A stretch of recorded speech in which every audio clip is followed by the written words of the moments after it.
CM Kejriwal కు bail, CBI పై supreme ఆగ్రహం. ఢిల్లీ ముఖ్యమంత్రి కేజ్రీవాల్ కు సుప్రీం కోర్టులో భారీ రిలీఫ్ దక్కింది. ఆయనపై సిబిఐ నమోదు చేసిన కేసులో బెయిల్ ఇస్తూ కోర్టు శుక్రవారం ఉదయం ఫస్ట్ కేసులోనే ఆదేశాలు జారీ చేసింది. వాస్తవానికి ఢిల్లీ లిక్కర్ కుంభకోణంలో ఈడీ నమోదు చేసిన అభియోగాలతో కేజ్రీవాల్ జైలుకు పాలయ్యారు. కొన్ని నెలలుగా ఆయన జైల్లోనే ఉన్నారు. అయితే ఢిల్లీ ముఖ్యమంత్రిగా ఆయన తన పదవికి రాజీనామా చేసేందుకు అంగీకరించలేదు.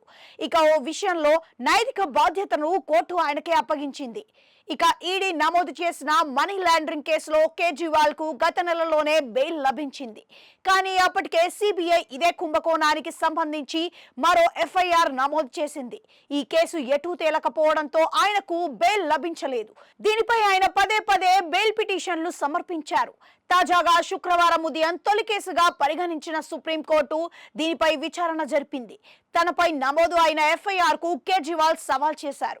ఈ సందర్భంగా న్యాయమూర్తులు జస్టిస్ సూర్యకాంత్, జస్టిస్ ఉజ్జల్ బుయాన్ తో కూడిన ధర్మాసనం పలుమార్లు విచారణ చేసింది. ఈ క్రమంలోనే వాదనలు ముగియడం ఈ నెల 5న తీర్పును రిజర్వ్ చేసింది. ఇప్పుడు శుక్రవారం అంటే 13వ తేదీ ఇద్దరు న్యాయమూర్తులు తీర్పును వెలువరించాయి. అయితే ఇరువురు న్యాయమూర్తులు వేరువేరుగా తీర్పును ఇవ్వడం గమనార్హం. జస్టిస్ సూర్యకాంత్ కేజ్రీవాల్ అరెస్టును సమర్పించారు. ఆయనను చట్టబద్ధంగానే అరెస్ట్ చేశారని పేర్కొన్నారు.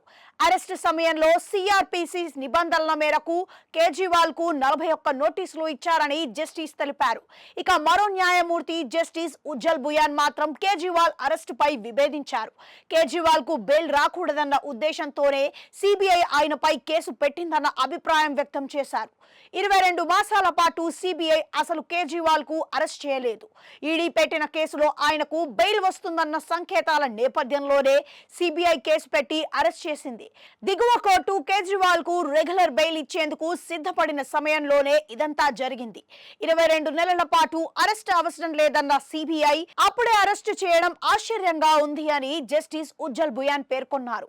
కాగా తీర్పులు విడివిడిగా రాసినప్పటికీ ఇద్దరు న్యాయమూర్తులు మాత్రం కేజ్రీవాల్ కు బెయిల్ ఇవ్వాల్సిందేనని సంయుక్తంగా తీర్పు రావడం గమనార్హం. అయితే ఈడీ కేసులో బెయిల్ ఇచ్చినప్పుడు ఎలాంటి షరతులు విధించారో అవే షరతులు ఇప్పుడు కూడా వర్తిస్తాయని పేర్కొన్నారు. దీంతో కేజ్రీవాల్ కు ఉపశమనం దక్కింది.